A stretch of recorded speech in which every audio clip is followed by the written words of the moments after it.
Hi, if you've seen a lot of my videos, then you'll know that I've been collecting Imperial Guard for a long time.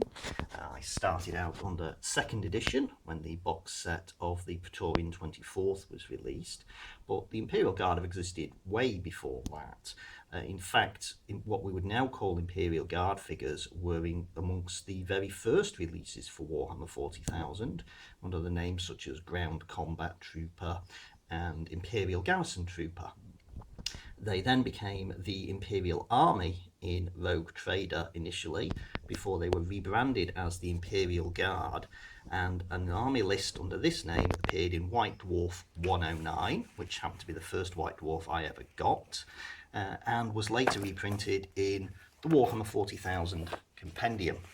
And a lot of the structure of the Guard was laid down at this point, such as the platoon organisation, which lasted right the way up to about 7th edition, before platoons just disappeared as anything other than background. And there were a lot of the units we would recognise today available back then. And so for this video, I'm going to follow on from my previous Dark Angels video, and I'm going to see what sort of army I can make for the most recent codex, which at this point is the 8th edition one. We still don't have the 9th edition one out yet, but I'm only going to use models and parts that would have been available under Rogue Trader. I'm going to start off with some officers to command my army, and the 3 figures here show just how much variation there was available when building an army under Rogue Trader. To start off with, we have got this figure to the left, which is a single pose lead figure. All of the Imperial Army figures were single pose lead to begin with, and later on, as they were being rebranded into the Imperial Guard, you got figures like this one. Now this has a metal body with plastic arms and plastic weapon. The weapon in question is a bolter taken from RTB01, the famous Space Marine plastics, where you got 30 of them for £10. And at the same time as these hybrid lead and plastic figures were released, Games Workshop also released a box set of 36 plastic Imperial Guardsmen for £10, and you got the same weapons and arm sprues in those as you did with the metal figures of the time. So they were fully compatible, and you could exchange weapons with other parts of the Games Workshop range. And then this third figure goes beyond sort of the core of Warhammer 40,000. It's not actually an Imperial Guard or Imperial Army figure. This comes from a system called Confrontation, which was sort of like a prototype version of Necromunda. And this is one of the gang leaders, and I think he makes a very good officer figure for the Imperial Guard, and since he was available under Rogue Trader, I have no hesitation in using him in this army. I have command squads to go with each of my officers, and the majority of these figures come from the original single pose metal range. We have medics, we have some Vox operators, because there were a couple of communications officers amongst that original range, and I've got some plasma guns to go in each of the squads. The only one of the command squads not of the single pose lead variety is the standard bearer in my company commander's squad. He is another of the figures that had a metal body and came with a plastic arm and weapons sprue. In his case, it was just the right arm that was plastic, because of course the left arm has got the moulded on standard. Commissars became available at about the time the Imperial Army was being rebranded as the Imperial Guard, and because of this you got a mix of figures available. Some of them, like this one, are single pose lead, but others had the same configuration of a lead body with a plastic arm and weapon sprues, so you could freely swap and change what weapons you wanted on a particular body. There were also some Psychers released for the Imperial Guard. Again, these have got a metal body and they've got plastic arms and weapons from the common Imperial Guard sprue. Now, you could easily use these as Primaris Psychers, but I think I would rather use these as weird vein psychers. I think the fact they've got the sort of Imperial Guard uniform in a way, I think that makes them look more like a squad than individuals. And so instead, for Primaris Psychers, I have looked to the Adventurers range for Rogue Trader, and there was this Psyker figure. So I've got two Primaris Psychers taken from the Adventurers range, and also the Adventurers range had in it two Astropaths, so I can get some Astropath support. Now, if you've got Talisman, the Talisman Timescape that was available at the time, that also had an Astropath from Warhammer 40,000 in, so you could use that figure. I've got it lying around somewhere, but didn't have it ready for this video. And for an Officer of the Fleet, again, from the Imperial Adventurers, well, just Adventurers range, you got an Imperial Navigator. And I think he makes a pretty good fleet officer. And that rounds out the command element for my Rogue Trader Vintage Army. And so now I'm going to move on to the core troops. In my Dark Angels Rogue Trader Vintage Army, I grouped figures of particular sources and vintages together to form squads entirely of the same type. But for my Imperial Guard army, I have mixed and matched quite freely. So for example, in this squad we have a sergeant and a communications officer who are single pose metal figures. The heavy weapon gunner is also single pose metal, but the weapon was detachable, so you bought gunner bodies and you got separate weapons and you put whatever weapon you wanted onto the body. Then the rest of the squad are either, like this figure here, a metal core, see, metal, and then the arms and the lasgun are plastic from a sprue, and at the same time we have one of the all plastic figures from the box set I mentioned earlier, and the arms and the lasgun that this uses are just completely identical to those used on the previous figure. From that range I have also taken the grenade launcher. It was near enough single pose metal, but the left arm was added on as plastic. I don't know why they did that, because you could only really put one arm on to make it look right. Back in the days of Rogue Trader, the grenade launcher was actually a heavy weapon, very powerful in fact for the points cost, almost as good as a missile launcher. Could fire indirectly, massive range, and could carry a wide variety of ordnance as well as your regular frag and crack grenade. You could in theory be launching vortex rounds all the way across the board. Now, one other thing to note is the base my heavy weapons team is standing on. It's more recent that heavy weapons teams appeared. They started to appear on the second edition, but they were still treated as two separate models. Now that they're on 60mm bases though, I don't like the idea of having the two models on the one base. It makes them difficult to transport, and it means I'd have a lot of rebasing to do. So instead I use a cardboard disc, 60mm across, and I just stand the gunner and one of the other figures on that to make up my heavy weapons team. And it also applies to my three heavy weapons squads that I've got here. And for these I've mixed and matched again. I've got a heavy bolter squad at the back. These use the metal bodied gunners with separate heavy weapons. Then for the next two squads I've looked beyond the Imperial Guard and Imperial Army ranges, and in fact beyond Warhammer 40,000 entirely, to the supplementary game Chainsaw Warrior. I've never played the game, don't really know what it's about, and it was a single player game, but it has some nice figures which do match very nicely with the Imperial Guard and Army ranges. So there is a Chainsaw Warrior, which as far as I'm concerned he's got an autocannon. So I have three autocannons. There wasn't specifically a separate autocannon available in Rogue Trader, although I think the first grenade launcher actually looked more like what I would consider an autocannon to be before it turned into this much smaller and lighter version. As mentioned, it was a heavy weapon, so it came on that sort of figure. And then for my final heavy weapon squad, again, Chainsaw Warriors. Only these guys have missile launchers. Of course, you could use the RTB-01 Space Marine missile launcher if you wanted to, and they would fit quite well onto the models with the plastic arms and weapon sprues, but I thought I would use these models instead, just to give it a little bit more variety.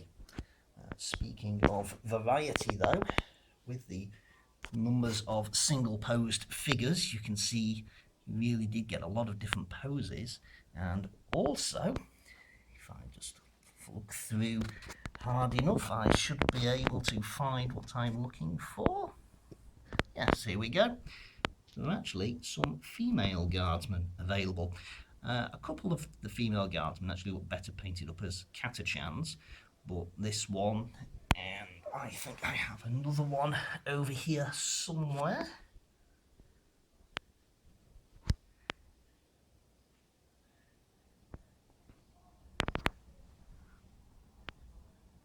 Yes, there we go. And I think that one, I think they both look better in these regular Imperial Guard units instead. So that gives me a solid core of 10 Imperial Guard tactical squads and 3 heavy weapon squads.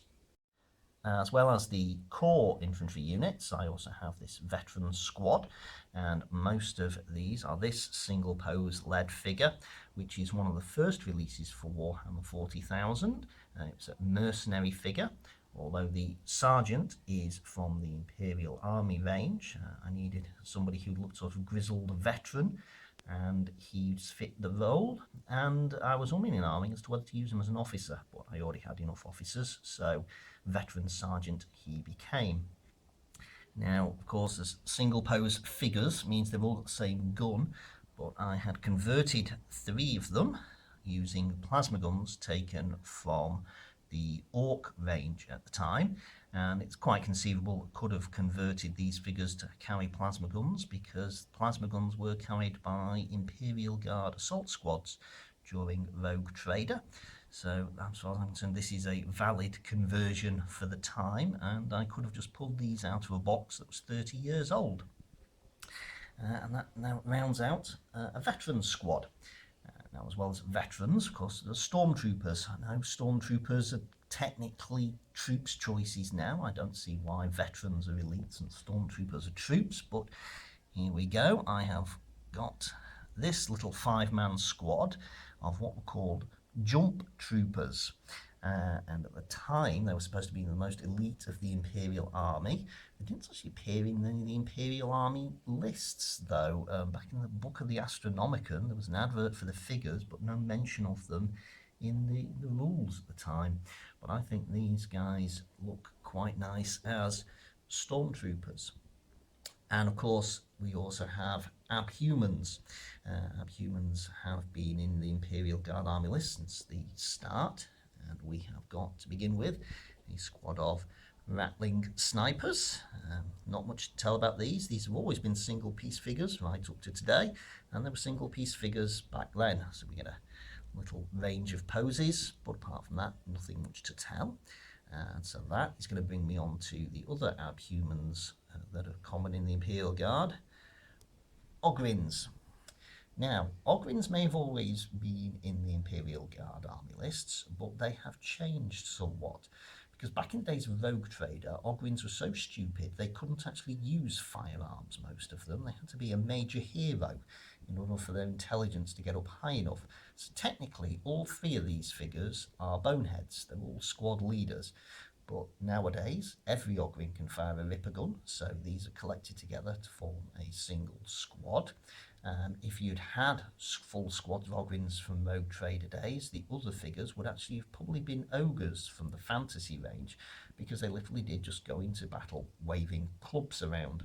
I'd considered whether I could use any of those figures as Bulgarins, but the nature of them just didn't quite seem to fit, so I didn't bother with that. Now, I'm going to leave the infantry section with an explanation of how far you could go in the variation. If you've seen some of my other videos, you might know what's coming, because of course there is another type of abhuman that Games Workshop produced in large numbers, and they can be used to make entire armies of Imperial Guard, or just added to another Imperial Guard army to add a bit of variation. And they are, of course, squads. Here we have a 10-man squad. I've not put the heavy weapons team on a 60mm base yet, though. These are just on the standard 25mm bases. And you'll see all of these figures match weaponry that can be expected to be found in the Imperial Guard squad.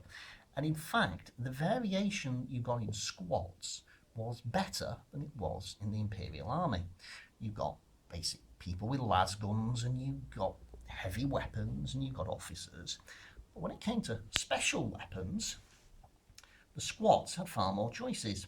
You could get melter gun, plasma gun, and flamer for squads. If you wanted a grenade launcher, of course, as I said earlier, it was a heavy weapon, and so I think they look more like autocannons now. And if you wanted to do a grenade launcher on squats, you would have to use new parts to convert them, because cutting one off a Rogue Trader vintage guardsman would probably be difficult. But they do offer you a lot of choices, either as an independent force or just the odd shorter member of a regular squad. And so with that, it brings me to the end of the infantry, and now I'm going to move on to the armour and other heavy support. Back in the days of Rogue Trader, there were very few plastic vehicle kits available, and in fact the only vehicle kit at all that was done specifically for the Imperial Guard was this metal Sentinel Scout Walker. When it came to tanks, they used the Rhino, the Land Raider and the Predator in exactly the same way as Space Marines did. It wasn't until 2nd edition that they got dedicated Leman Russes and Chimeras, so that would limit us really just to these for vehicle support, but there are still a few other options available in the form of some light field artillery. To begin with, we have these Tarantula sentry guns, and these came in the Devastators box set originally. You got one of these along with a Space Marine land speeder and a mole mortar with a squat crew. So the Tarantula and the mole mortar could easily find a place in an Imperial Guard army. I just feel the mole mortar as a regular mortar in a squat force, but today I'm concentrating on the regular Imperial Guard forces rather than branching out into squats. But also we have this Rapier laser destroyer. Again, this was in the original Imperial Guard army list under Rogue Trader. It sort of disappeared for a while before Forge World brought it back, just like they brought back the Tarantula. And so once again, we can use this in our Imperial Guard army under the 8th and 9th edition rules. Now that would be it, except for one other thing, because in White Dwarf issue 132, there was a modelling workshop article, and that gave you templates and instructions on how to build a Bane blade. Yes, that's right. You can actually get a Bane blade before you could get Chimeras and Leman Russes.